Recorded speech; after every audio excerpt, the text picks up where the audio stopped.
Hi Gemini, my name is Audrey Alison and this is your March 2015 forecast for the month. Thank you for joining me and thank you for tuning in and subscribing and liking and sharing this page and my Facebook page, Audrey Alison Astrology and Tarot. Let's start off March with an aspect that I wanted to mention regarding Jupiter in Leo and Uranus in Aries. This is a trine that's occurring at exactly 14 degrees, and it's affecting your 3rd and your 11th house on the astrological wheel. Make sure you watch your ascendant sign as well, Gemini, because this is a solar forecast, but it actually is very detailed for your ascendant sign. Okay, so with this trine, Jupiter is luck and expansion, and Uranus is sudden, abrupt shock. This trine is harmonious in between your communications and your friendships, or your siblings and your goals, or your local neighborhood, local area, and the 11th house of clubs, groups, and organizations. So watch the 3rd and see how this may benefit you. News is coming in regarding friendships. Beautiful, expansive news. Could be news of pregnancy from a friend, because Jupiter is expansive in the 11th house, literally, even though the 5th house of children isn't really involved. I've heard of when Jupiter gets involved in expansion and trines different planets, shocking news could occur regarding pregnancy in the 11th house of friendships. Now, on the 5th, we have our full moon at 14 degrees Virgo. This is your 4th house of home. Something's coming to an ending in the home, or the foundation, or where you're from, the home, your deep roots. The full moon is illuminating what hasn't been seen, what needs to be seen. Pay attention on the 5th, because you might also find some issues regarding water and the home, plumbing in the home. Just putting that out there to you, because I'm hearing a few things. You might put an end to the way you are handling something in the home, getting a job done in the home.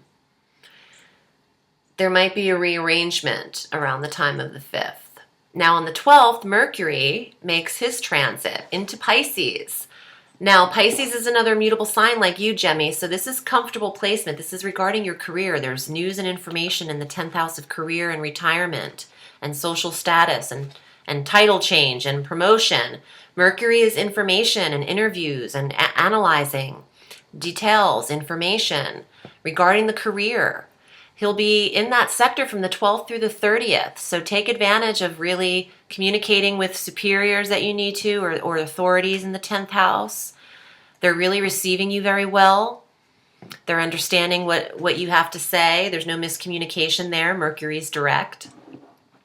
On the 16th, we have our 10th Uranus-Pluto square affecting the 11th and 8th house. Uranus in Aries, Pluto in Capricorn. This is at an exact 15 degrees, this square. It's the final square, but the tension and the stress that this causes could linger into the months to come, because it's not an exact square in a few months, but it'll be close enough in proximity to be considered a square, which is within 4 degrees.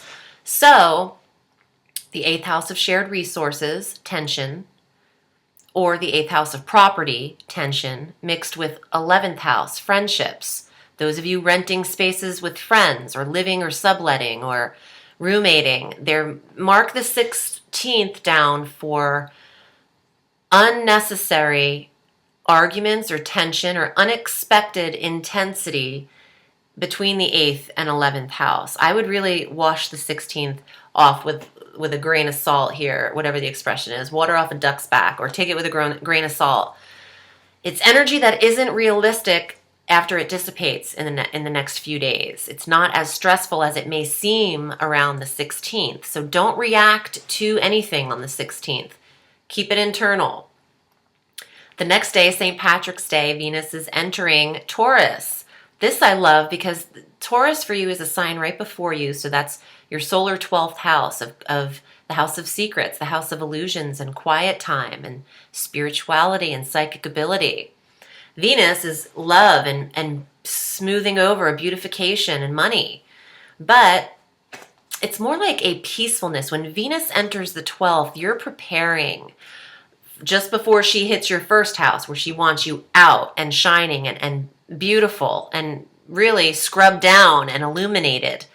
Beforehand, she wants to work on the inner self, the inner facets of you. So that's what she's doing now. From the 17th through the rest of March and half of April, she's working on you quietly and the inner beauty and the inner strengths and reserves that you have. On the 20th is the first day of spring in the Northern Hemisphere, the first day of fall in the Southern Hemisphere, so the vernal equinox and the autumnal equinox. But this is also the first day of our astrological calendar, which is what marks the first day of Aries.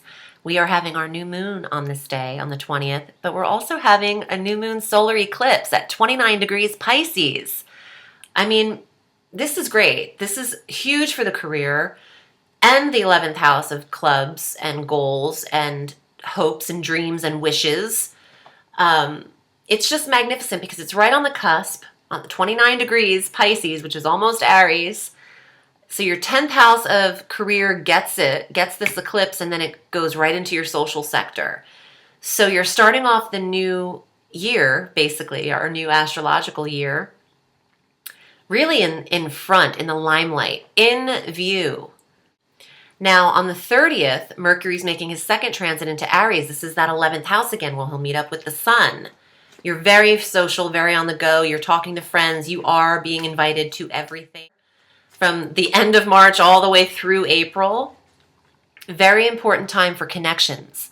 Beautiful time to join an organization or a club or a group that you've been interested in but never wanted to take the chance or commit to it. This is the time, because I feel like it's going to be approaching you anyway. Mercury is information coming to you about this club or organization. So you just might be poked and prodded to join, whether you take action to initially or not. You could just get an email saying, join us for free for the first month for some kind of club. And I think you do it. You should do it.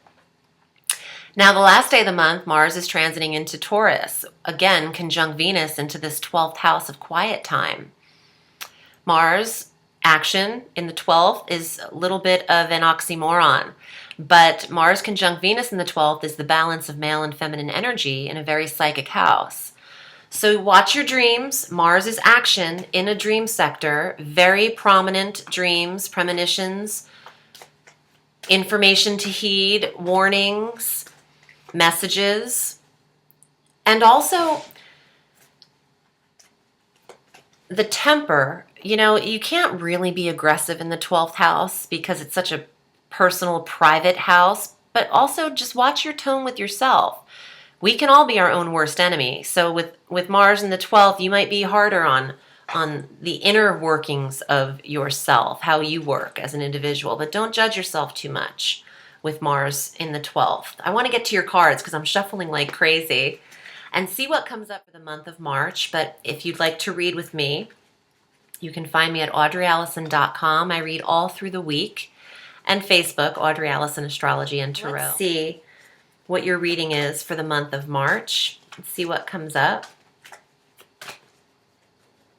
A lot of 11th house of friendships and 12th house activity. We'll see. Knight of Cups, 12th house, going inward. Finding answers within is the definition of that card. Queen of Fire. This woman takes action.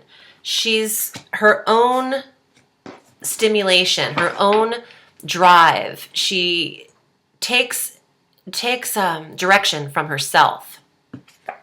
And the Ace of Wands, new moon energy, new source of passion or a new creative endeavor that you're embarking on. And the last two, the Three of Wands, I pulled this in every single reading out of 9 readings so far today. And the Two of Swords, I pulled this as well a couple times. Okay. You've got a lot of fire, which is not normal for you. Mars is in the 11th house for all of this month, except when he moves into the 12th at the end. So I'm thinking you're taking action in this social sector. You could be starting a new creative endeavor about what you're passionate about, for sure. And also being your own catalyst is the word I'm thinking. Your own catalyst for getting things done. Taking action for a change. But this is very Cancerian. Going within, finding intuitive guidance and answers. Now, if you're at a standstill or you're feeling like you're stuck or there's a debate or you're actively questioning or seeking answers and seeking wisdom, it can come to you outside of your environment. You might need to travel at a distance or remove yourself from the fourth house of home in order to get a better perspective on how to become unstuck.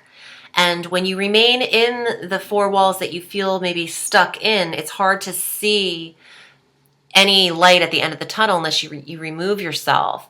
Sometimes I go on a hike or I go on a walk and go to the highest point of the mountain to look down at the city to gather another perspective of where you are. And sometimes that kind of energy shift is all it really takes for you to see things different or interpret them different mentally, internally.